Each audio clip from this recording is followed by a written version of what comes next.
she just was so positive. Heaven's there. This time on Unexplained Mysteries, Miracles on Earth. You'll hear about a boy with life-threatening injuries and little hope. His entire pelvis was crushed under the tires. But his family puts their trust in spiritual power. Steve and I prayed on the way to the hospital, and the family prayed as a family. A little girl has a near-death vision. I looked behind me, and I saw a guardian angel telling me not to be afraid. Worshippers gather at a place where they say miracles occur. A vapor appeared over the top of it. When it did, it went into the shape of a lady. And they believe a psychic heals with her touch. I've seen a woman, 45 years, she was bent over with scoliosis. When she left here, she stood straight up.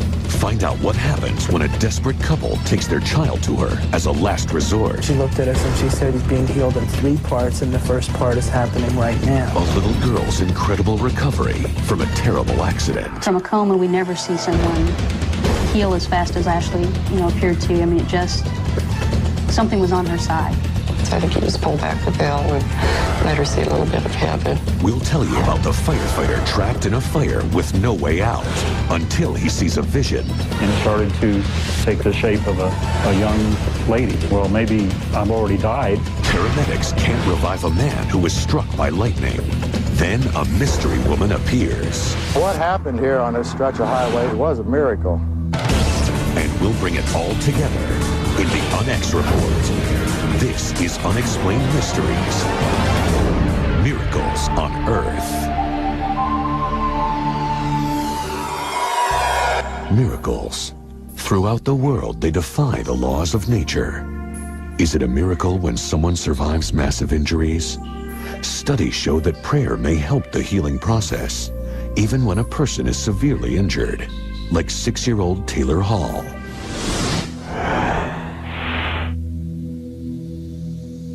It was a bright sunny day. He took his skates out, and then my son Chris was in the front bedroom, and he heard the truck screech. You could hear the truck coming down the corner. You could hear it as it would kind of screech, because Taylor was coming down the sidewalk, and as he hit the sidewalk, he hit a patch of rocks, and he couldn't stop himself in time. Fire department came, and the ambulances came, and he was in a pool of blood. He lost over 4.5 units in the street, which is almost half your body's blood. And he was ripped open from his navel all the way to the back. Taylor's prognosis was not good. His entire pelvis was crushed under the tires. I had grave doubts about being able to put his intestinal tract back together. The damage was so extensive in the pelvic area. He had huge open wounds. Again, very susceptible to infection. There was a very good possibility that the infection that might have gotten in there would be the thing that would end up killing him. The next thing we were told was that if he made it through that, that there would be a possibility that, one, he might not be able to have children, he might have to have a colostomy the rest of his life, his ability to walk might be impeded substantially. He thought he was going to die. I think that scared the nurses a little bit, because they said when patients think that they're going to die, then it's pretty serious.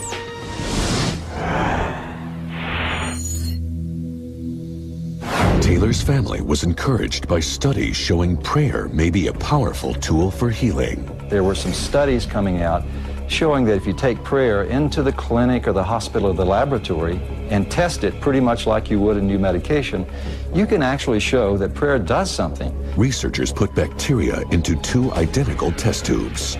Volunteers prayed for the samples in one of the test tubes. And the differences in the growth rates are quite profound, favoring those that get prayed for. At San Francisco General Hospital, a prayer experiment was conducted on actual patients. The patients who received extra prayer from our groups outside of the hospital required less diuretic therapy, less antibiotics, and had less cardiac arrest. With hope fading for conventional medicine to heal Taylor, the Halls sought an alternative. Steve and I prayed on the way to the hospital, And the family prayed as a family. It just seemed that we were all on the same level, doing the same thing for the same purpose. And we all wanted the same thing, and that was for Taylor to recover. And I'm fully convinced that was every bit as important a part as what the doctors did. And not to downplay what the doctors did, but I think it was, they both worked together. And when, after 6 days, after being ripped open, intestines all messed up, being, his back ripped open, his pelvis broken, he was walking with no cast or pins. And I think it was a miracle. I think if somebody else had got run over and nobody prayed, then he could have died. The experts are convinced of prayer's effect on Taylor's miraculous recovery. It's my opinion that prayer helped 100%. A lot of the stuff that we were able to do as doctors was relatively simple, but the healing process was a long, extensive one with major injuries. The mind has some aspect, some quality, which can reach out through space and time, as is evidenced through prayer, and make a difference. Julie is just happy to have her son back. He's fully recovered. He doesn't have anything major wrong with him. He gets headaches now and then, but everything else on his body is normal. In fact, he's above normal. He's skating again.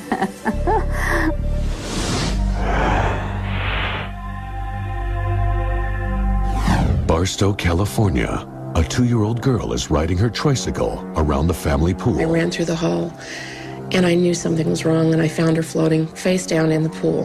My mom pulled her out,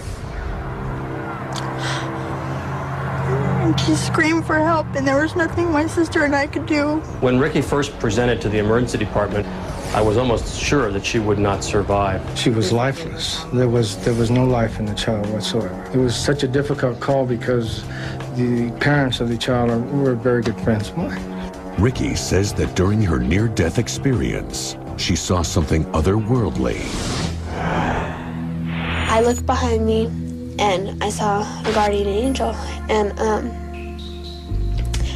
she had flowing golden color hair, and she was wearing a white dress. She grabbed my hand and we started to walk down the tunnel. When we got toward the end, she asked me if I wanted to go through the light with her or if I wanted to go back. And I told her that I had to go back and tell my mom where I was going. And so I remember her walking me back and telling me not to be afraid. Miraculously, Ricky made a full recovery, but what she saw while unconscious stayed with her. It was approximately a month after she had come home from the hospital, and I had taken her shopping with me. We went into a bookstore, and maybe 5 minutes into shopping, she grabbed my hand and squeezed and started screaming and yelling in the store, "Mama, Mama, that's my angel." And I didn't know what she was talking about. I looked around, and there was a poster on the wall, and it was of a guardian angel. Visions of angels are as real as any other human experience.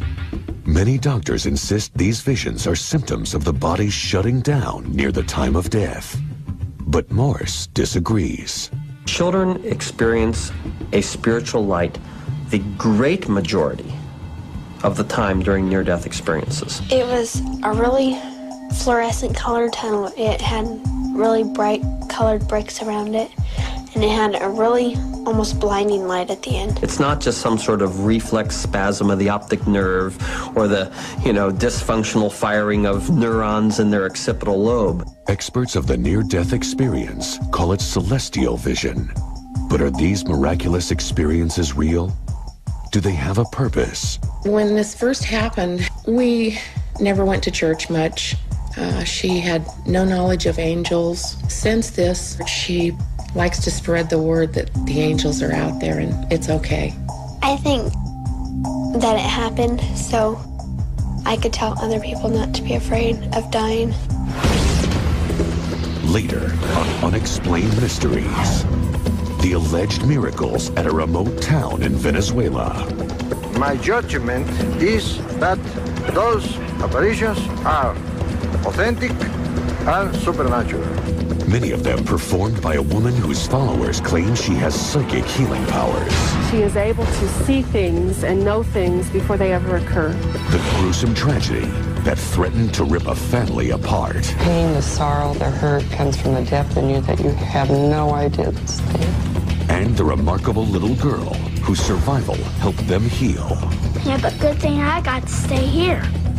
Or I wouldn't see my grandma or grandpa. To have a small child take your blinders off is very humbling. She just was so positive. You'll hear the story of the firefighter who was ready to die but survived. He says with the help of a vision. And I said, if you're here to take me, then I'm ready to go. I said, but if you're here to help me, then show me the way out, please, now. And a man hit by lightning recovers when a mysterious woman in black appears out of nowhere. Even with the rain falling, everybody was soaked. She wasn't. She was not remotely wet. And we'll sum it all up with the UNX Report. Here on Unexplained Mysteries, Miracles on Earth.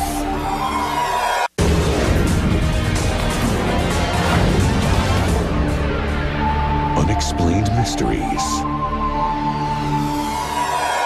Reports of miracles come from all over the globe.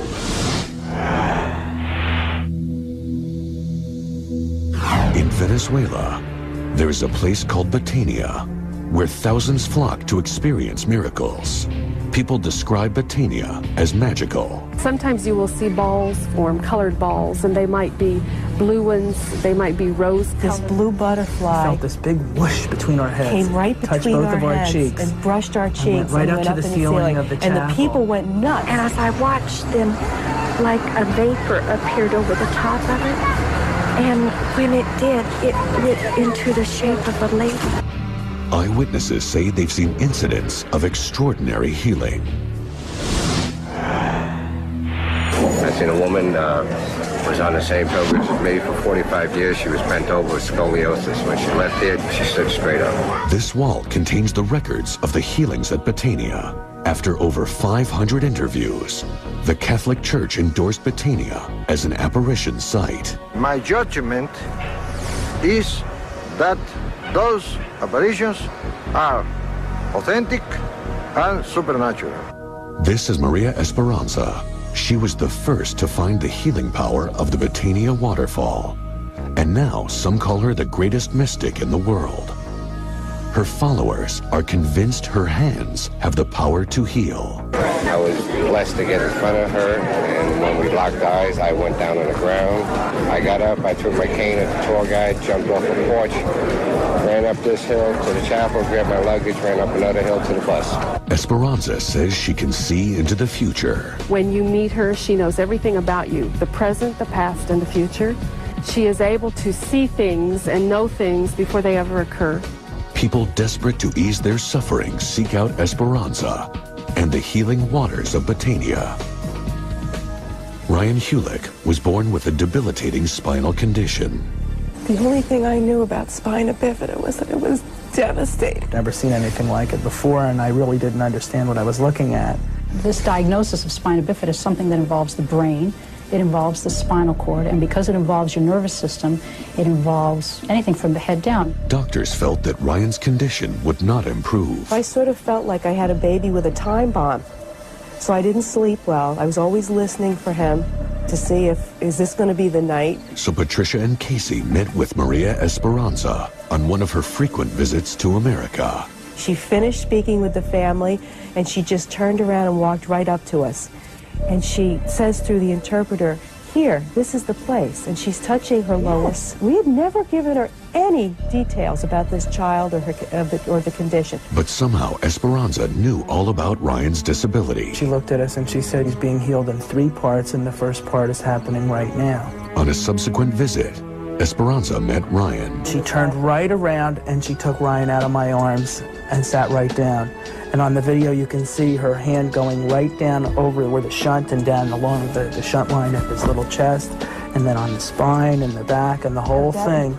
According to the Hulicks, Ryan's condition immediately improved. Doctors treating him could not believe this was the same child. The neurologist came in And he was doing his exam and writing down his comments and so forth, and he got up and got his colleague because he wanted to check and make sure it was the right kid and the right records and the right everything because it was so dramatic. Soon afterwards, the Hulicks took Ryan to Betania for phase 3 of his treatment. Suddenly, Ryan woke up and he was screaming, like a very, very strong cry, as if he were in pain. And she said, he's crying because that which was apart has just come together. She said, this is the third part. He's going to begin to become completely healed. On that bus ride back from Caracas after he received the third part, we noticed an immediate dramatic change in Ryan. He was so strong and just trying to get up and to move and just so bouncy. When they got back to the U.S., Ryan could walk. The neurosurgeon who first diagnosed Ryan was stunned.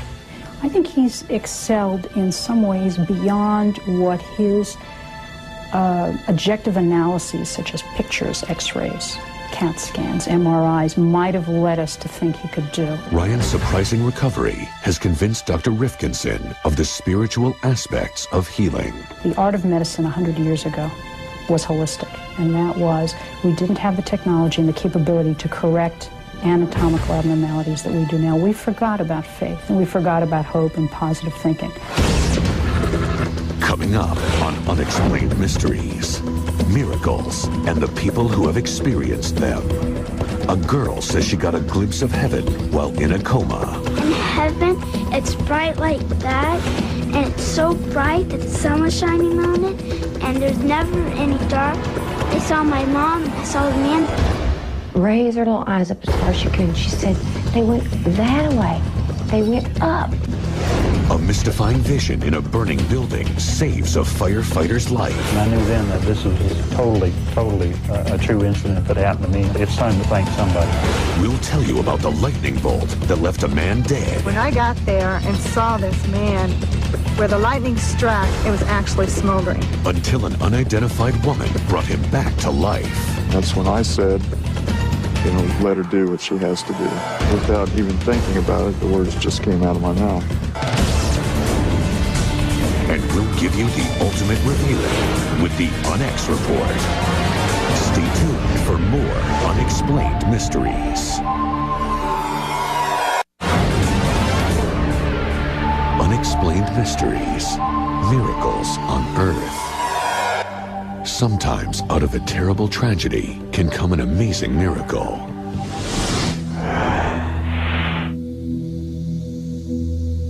For Joan Frigg, it began when her daughter came to her with a premonition. Cheryl was in my living room telling me that she didn't know what it was, but she knew that her and Daniel were going to die. One April afternoon, Cheryl's deadly prediction came true. She was driving with her 2 kids, 11-month-old Daniel and 5-year-old Ashley. Without warning, a drunk driver crashed into them head-on. 7 people died as a result of the crash, including Cheryl and Daniel. Cheryl's parents found out later that day. Well, we made a few phone calls and the lines were busy. We got nothing but busy signal. And about that time, we noticed that headlights were coming down our driveway. And it was our deacon that came and broke the news to us. It was 20 minutes before Ashley could be pulled from the wreckage. She had survived. Her left leg was crushed. Part of her lungs collapsed, and injuries to her brain were extensive. Ashley slipped into a coma. The pain, the sorrow, the hurt comes from a depth in you that you have no idea that's there. It totally rips you apart. 2 weeks later, on Easter Sunday, Ashley miraculously woke up from her coma. Dr. Hellickson from University Hospital called. Ashley's out of the coma. So we went in the room and Ashley says, "Hi, Grandma, hi, cramps." Her recovery was miraculous because she could not only speak, recognized people, but she could also drink and eat, and she really was a miracle. And the Friggs quickly discovered that Ashley coming out of her coma wasn't the only blessing. While we were talking to her, Ashley was faced towards us, and then she looked away from us and looked up the ceiling, And her voice was very weak and shallow, and I couldn't hear everything she was saying. But she said, Daniel, Daniel, Mom. And she carried on a conversation with him and smiled and would nod her head. But when she raised her hand and went like this, and she spoke up loud enough to hear, and she was saying, goodbye, Mom, I love you. Bye, Daniel, I love you. And then turned back to us, pointed up to the ceiling. She says, can you see the hole? Can you see them? Can you see them? And she kept repeating it, can you see them? Can you see the hole? Was Ashley really able to see her mother and brother? For her, the images were vivid. In heaven, it's bright like that, and it's so bright that the sun was shining on it, and there's never any dark.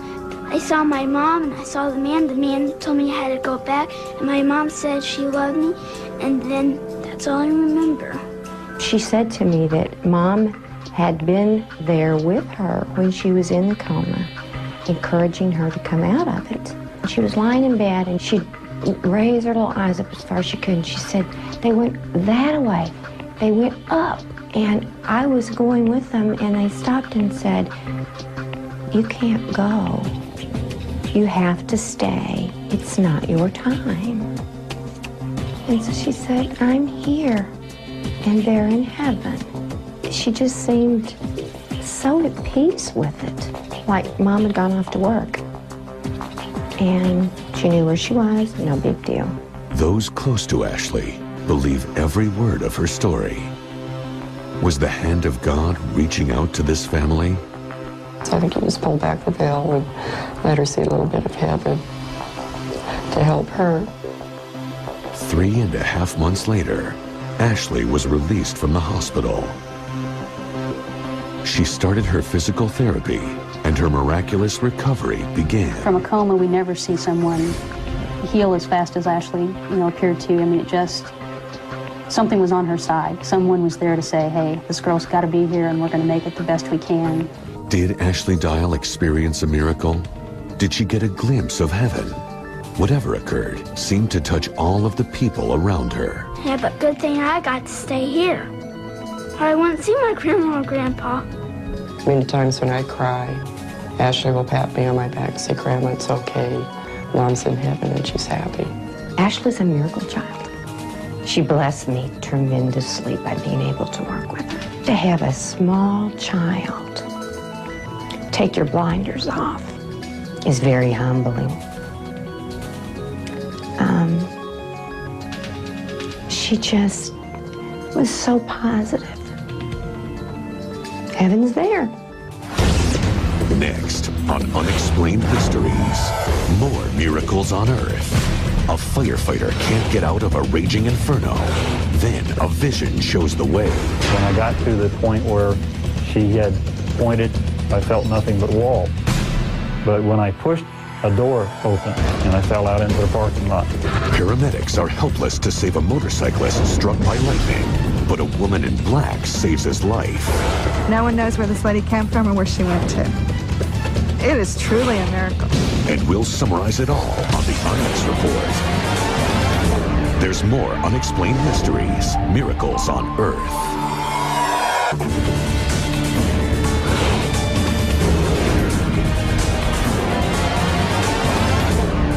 Unexplained Mysteries, Miracles on Earth. Miracles are often reported by people who willingly put their lives in danger. A firefighter trapped near death. He believes a miracle saved his life.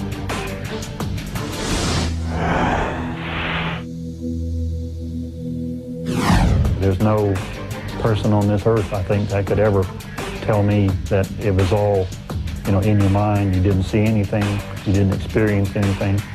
I know what I saw. I was at a point where this was probably gonna, be my last fire. I was probably gonna die. Hialeah, Florida. Ken Carter was relaxing with his fellow firefighters when the call came in that would change his life. Going off from the scene at 1824 West 4 Avenue, Pandora's box. You spot smoke coming from the windows and doors. 10-4, have units en route. We were having a lot of fires that particular month. The fire that we had in the evening hours of January 12th was at a building called Pandora's Box. There's always fear involved, not knowing every building is different, every fire is different. When Carter and his partner arrived, they encountered thick smoke and flames. Bravely, they rushed into the burning building. We were confronted with heavy smoke. We were very, very hot inside already, and open flames. Carter's partner couldn't tolerate the heat and had to leave. I kept on fighting the fire and trying to knock down as much fire as I possibly could. And the opportunity was there to do as much as I could until he got back or the backup crew came in. But that didn't happen. When a firefighter's air tank runs low, a bell rings to warn him he has just a few minutes of air left. Carter heard his warning signal go off. I heard a warning signal go off. The warning signal was hooked to our air tank. Then you only have approximately 4 minutes of air left in your tank. At that point, I said, well, it is time to leave the building. I turned around, I picked up the hose like you're supposed to do, and I attempted to follow it out of the building. But the hose was tangled and twisted. And when I started to draw down on my air tank, my mask started to collapse on my face, and I knew at that point that I was out of air. So I removed my mask and was confused, started to become disoriented. I realized that I was going to have to do something very, very drastic or very, very lucky to get out of this building. But he couldn't see any lights or any way out. And this is when I decided, well, maybe this is it for me. Maybe this is my final fire. Maybe this is when I meet my last alarm. I was starting to cough and gag. What I decided to do at that point was just settle up my life, I guess. And I knelt down and I asked for some type of divine intervention. And that's when Carter says he saw something that couldn't possibly be there, but was. Across the room, I just saw something out of the corner of my eye. It was like a blue light, a light blue light. It grew larger and it started to take the shape of a young lady and bathed in still the blue light. Her clothes was like a long billowing type veils and a very peaceful, very serene look on her face. Of course, I was startled and thinking, well, maybe I've already died, and this is the after-death experience that people have explained to me over the years that they've gone through, and it's time for me to offer myself up. Carter prepared himself to die. And at that point, I looked her right in the face and I said, if you're here to take me, then I'm ready to go. I said, but if you're here to help me, then show me the way out, please, now. And at that point, I mean, she never changed her expression or anything on her face, but she did lift her arm. I got up off my knees and went the way she had pointed. I had no idea where I was headed. When I got to the point where she had pointed, I felt nothing but wall. But when I pushed on this section where I was standing,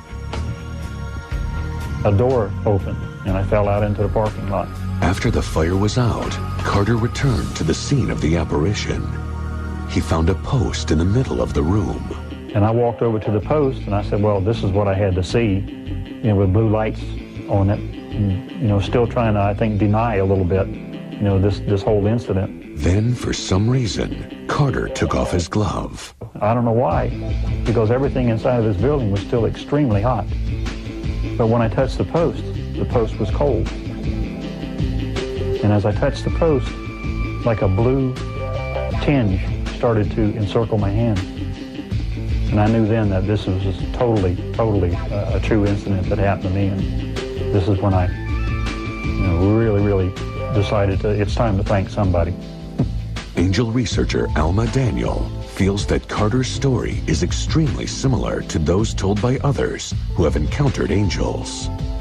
An angel cannot interfere with your free will or your destiny, but if it is not your time to go, the angel will definitely guide you through whatever situation, whatever traumatic moment that you are in, whatever danger you may be in, will make sure that you get out. Carter's fellow firemen wondered how he survived. Many firefighters insist angels have helped them. You go out on every call, and after it's over, you kind of stand back and you look and say, well, how did we come through this in one piece? And in the back of your mind, the whole time you got somebody looking after you. There's no doubt about it. I think we definitely have got someone looking after us. We have guardian angels out there looking after us. If you have not fulfilled your purpose on this planet, if you still have a contribution to make, the angel will be there and make sure that you get through. His life saved by a miracle in the fire, Carter now saves lives as a paramedic. It's a terrific job. You can help so many people through so many situations. Saving a life there's nothing in this world that compares to nothing. And Carter's angel has left an indelible imprint on his life. And I still see her vision every now and then. I still picture her even today. I get chilled. Next on Unexplained Mysteries, a man's lifeless body lies by the side of a road. Stunned paramedics watch as a mysterious woman brings him back to life. Lady in black came in. She had a Bible in her hands. And I was in awe at this woman. And we'll give you our all-inclusive review in the UnX Report. Stick around for more Unexplained Mysteries.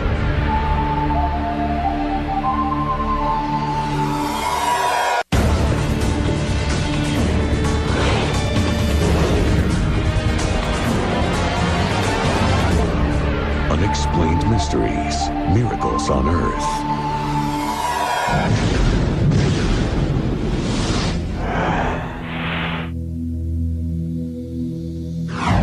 Mansfield, Ohio. Bob Davidson was a volunteer fireman going through rough times. His father had just passed away, and he was concerned about his rocky relationship with his daughter. We didn't get along. A teenage daughter and a father, we had our differences. So Davidson decided to take a break. Wearing his father's watch to honor him as usual, he hopped on his motorcycle and hit the road, heading to Indianapolis to visit family. But it was raining hard. When you're doing 60 miles an hour, a raindrop feels pretty stingy on your arms when it hits. Despite their disagreements, his daughter was worried about him. Being 7 months pregnant, for months I had dreams that something happened to Dad. I had a feeling that Dad wasn't going to be there to see my baby born. Near Acton, Indiana, Davidson pulled over to get into his rain gear, unaware of the shocking twist of fate that awaited him. Maybe it was that weird stuff, you got to be at the right place at the right time, and I was supposed to get struck by lightning. Electricity shot through his body. When we got there, the man was gray. No sign of life whatsoever. Rescue workers arrived and knew immediately that Davidson was in bad shape. They called for a helicopter, but it couldn't fly in the storm. When I got there and saw this man, where the lightning struck, it was actually smoldering. It looked like steam coming out of the wound. The bolt had welded his father's watch and ripped the boots off his feet. I think in the back of all firefighters' minds, you're saying a prayer. As they tried in vain to resuscitate Davidson, weird things started to happen. The ambulance was a practically new vehicle, had power failure. Now, I don't mean just the lights went out on the ambulance. I mean the ambulance went completely dead. Out of the clear blue sky, a lady in black came in. She had a Bible in her hands. And I was in awe at this woman. Dressed in old-fashioned clothes, the woman wanted to touch Davidson and the ground simultaneously. That's when I said, let her do what she has to do. Without even thinking about it, the words just came out of my mouth. The woman in black began to hit Davidson on the chest with the Bible. According to the paramedics, she started speaking in tongues. Even with the rain falling, everybody was soaked. She wasn't. She was not remotely wet. Suddenly, Davidson showed signs of life. She looked me right dead in the eyes and smiled. Not a word said, stood up and walked away. As quickly as she arrived, the woman in black disappeared. The paramedics kept working on Davidson. It was almost like the sky was parting back. Everything was clearing up. It's weird. His blood pressure started coming back up. They got a pulse on him. Color started coming back into him. And no one knows where this lady came from or where she went to. It is truly a miracle. But Davidson was still in critical condition. His daughter wasn't sure he'd live to see the birth of his grandchild. They didn't think he was going to make it through the first night, and then every day after that he made it, it was, you know, wow, this guy's still hanging on. While comatose, Davidson had unusual dreams and visions about his father. I can still see him sitting under this tree, and it's the most beautiful place that you've ever seen. I have never seen any place like it on this earth. And that makes you stop and think, well, was he there with him when Dad was in the coma and wasn't really there himself? I know if that's the place you go when you die, I want to go there. After 7 weeks in the coma, he regained consciousness, just in time to witness the birth of his first grandchild. I named the baby after Dad. He's named after his grandpa.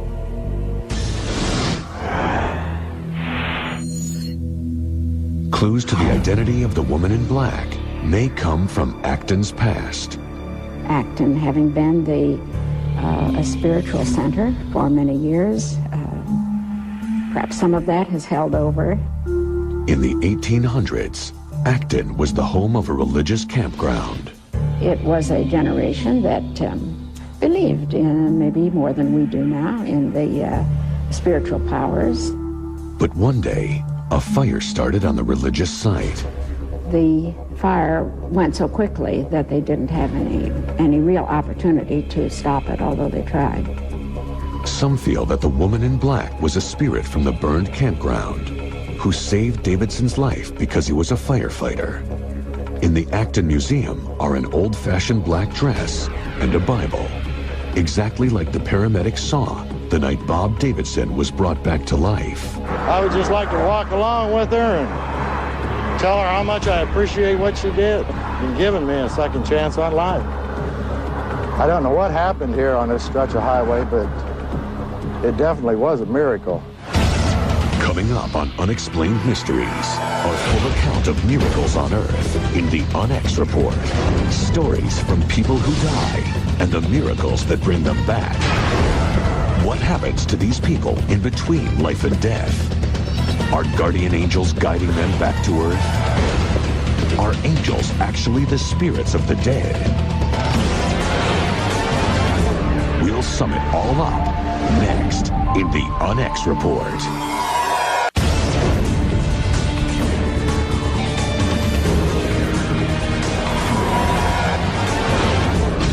The UNX Report. People make remarkable recoveries from devastating traumas. Do miracles exist on Earth? A child hit by a truck suffers massive injuries. He lost over 4.5 units in the street, which is almost half your body's blood. Yet he lived. His father says it was due to the power of prayer. And I'm fully convinced that was every bit as important a part as what the doctors did. Some researchers are convinced of the positive effect of prayer. If you take prayer into the clinic or the hospital or the laboratory and test it, you can actually show that prayer does something. The similarities and stories of children's near-death experiences are convincing experts that miracles exist. Children experience a spiritual light. It's a light that one child said to me has a lot of good things in it. I saw a guardian angel, and she had flowing golden color hair, and she was wearing a white dress. And started screaming, "Mama, Mama, that's my angel." And there was a poster on the wall, and it was of a guardian angel. In heaven, it's bright like that. And I saw my mom, and I saw the man. The man told me I had to go back, and my mom said she loved me, and then that's all I remember. And some feel it gives them a renewed purpose in life. I think that it happened so I could tell other people not to be afraid of dying. There are said to be places with miraculous healing powers, like Betania, Venezuela. I've seen a woman, 45 years, she was bent over with scoliosis. When she left here, she stood straight up. Where a psychic healer is said to cure those with grave afflictions. When you meet her, she knows everything about you, the present, the past, and the future. A family is certain she cured their son's spinal deformity. She said he's going to begin to become completely healed. We noticed an immediate dramatic change in Ryan. He was so strong. Some claim that angels come to them in their most dire moments.